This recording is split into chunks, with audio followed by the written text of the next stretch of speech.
Hello and welcome to Total Football Analysis. In this analysis we will take a closer look at the battle between Manchester United and Arsenal. The most striking piece of team news for Manchester United saw the young academy graduate Axel Tuanzebe come into the match at left back. Predominantly a central defender, he was forced out into the fullback position due to the injury to Luke Shaw and the need for Ashley Young to move to right back in place of Aaron Wan-Bissaka. Marcus Rashford continues as the number 9 for United.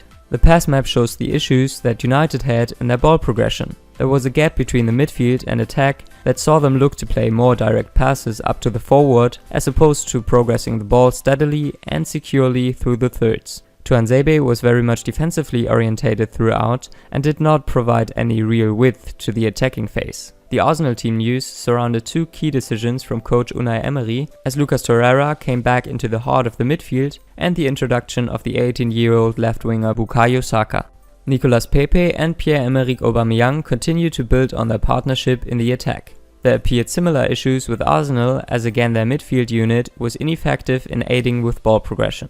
They were often positioned to receive the ball in front of the defensive block from United, and receiving the ball in these areas meant that they did not break the lines of the opposition.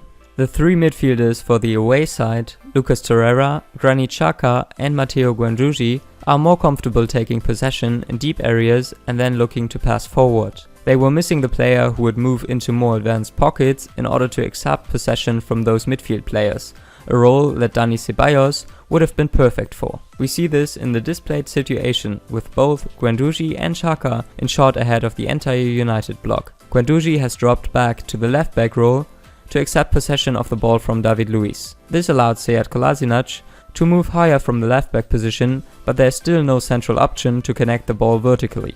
This made the build-up play from Arsenal relatively predictable as they circulated the ball across the defensive line before looking to access the fullbacks in the wide area. Alternatively, they would play more direct first passes to reach the strikers while bypassing the midfield.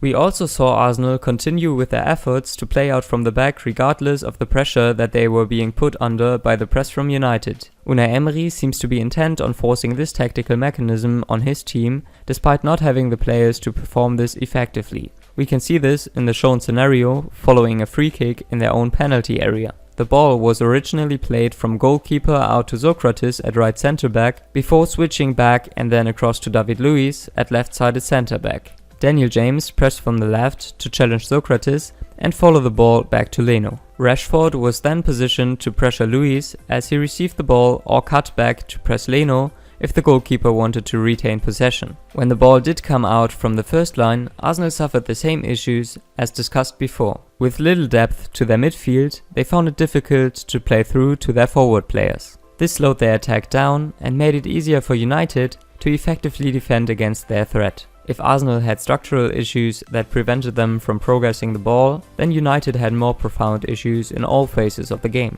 This United team still feel disjointed, almost as though they are playing as three separate units as opposed to a single team that moves and works together. We see this in the displayed situation with an exceptionally poor defensive orientation from United. The two central defenders have lost their focal point as striker Aubameyang has drifted to the left wing to take possession of the ball.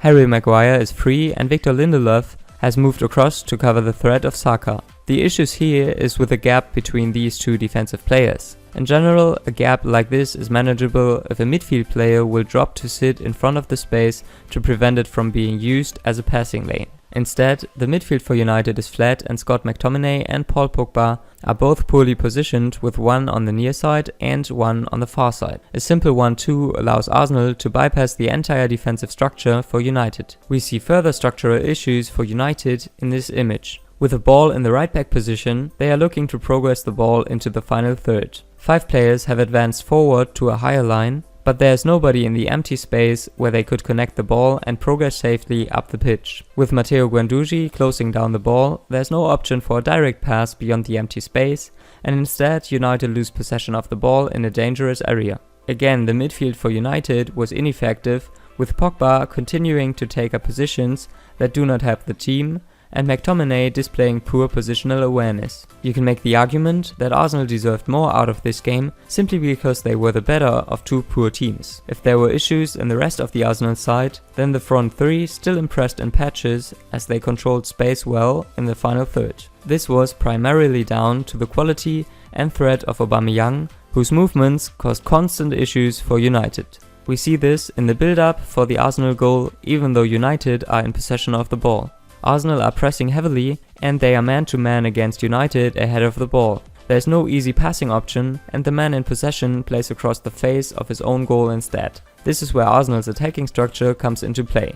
As Saka takes possession having moved inside, the movement of Aubameyang allows the ball to be played through for an easy finish. We see this movement again from Arsenal in this example. Once again, the central defenders for United are stretched and isolated as the opposition transition into attacking areas. You can also see the problems in midfield for United as Pogba is out of position on the near side. You can also see the problems in midfield for United as Pogba is out of position on the far side. As Aubameyang moves across towards the ball, he pulls Maguire with him and Pepe is able to move higher into that field. These movements were designed to create overloads and allow Arsenal to threaten the penalty area.